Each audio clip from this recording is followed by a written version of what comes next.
Welcome to the fourth part of the series English for Sailors. Today we'll talk about the mast and the sails. This video is a part of a larger series, and if you haven't already watched the first part, I highly recommend it, because the first episode will quickly guide you through the basic parts of the vessel. You can also just click in the upper right corner and it will take you to this video. Also, feel free to like, comment and subscribe. But to quickly summarize, the yacht consists of four main parts: the hull, the mast, the sails and the rigging. And in this episode we will talk about the mast and the sails. So let's start with the sails. First, what we need to know is different types of the sails. The number of the sails on a boat differs depending on the type of a boat. Like, for example, in here we've got one mast and 3 sails, but there we've got 2 masts and 1, 2, 3, 4 sails. And also, if you look at them, the shape is different. How about here, on this frigate? How many sails do you see? So, how not to get confused? We just have to go through this step by step. Today, we'll focus on the simplest type, the Bermuda sloop yacht. But if you would like to know more about different sails on different types of sailing vessels, let me know in the comments below. So, going back to the first picture, here we've got mainsail, then the head sail, which is at the front, and there's some kind of specialty sail, like in this case spinnaker, this balloon kite-like sail. And those specialty sails we can divide into 3 categories: downwind sails, light air and storm sails.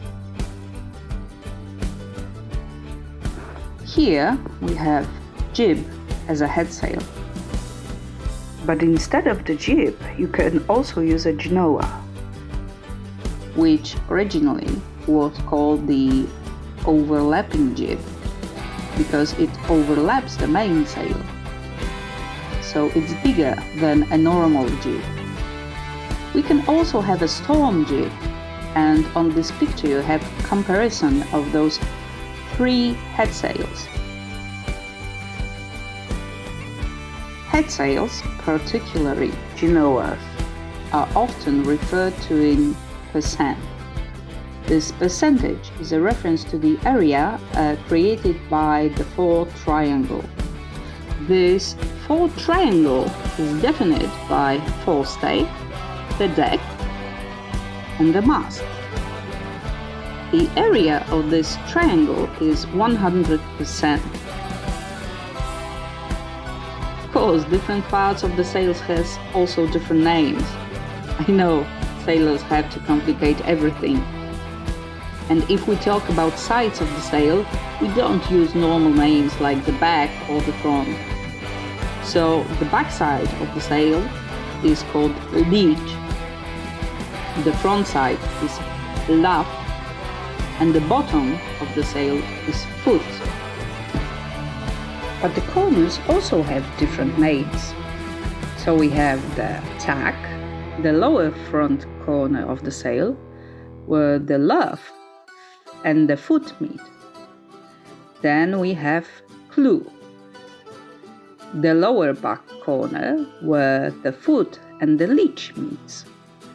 And then we have the head, the top corner of the sail. Some mainsails also have buttons, which are reinforcement for the sails. They flatten and stiffen the sail. They can be partial or full length.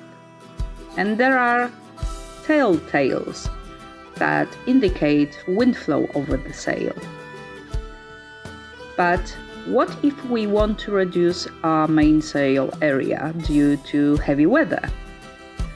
One of the methods of doing this is slap reefing. So we partially lower the sail and then we tie the lower section of the sails to the boom by reef points. This animation gives you an idea in a change of the sail size from full main to a single reef, a double reef, and sometimes triple reef. For extreme conditions, we can use a storm trysail.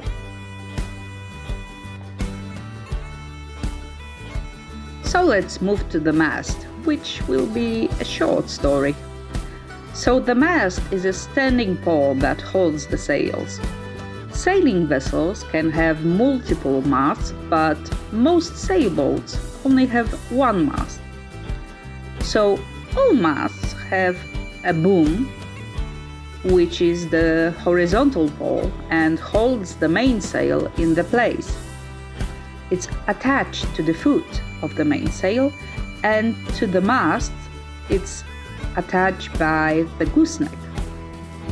And when you have the gaff rig, you also have the top spar, which is called the gaff, hence the gaff rig.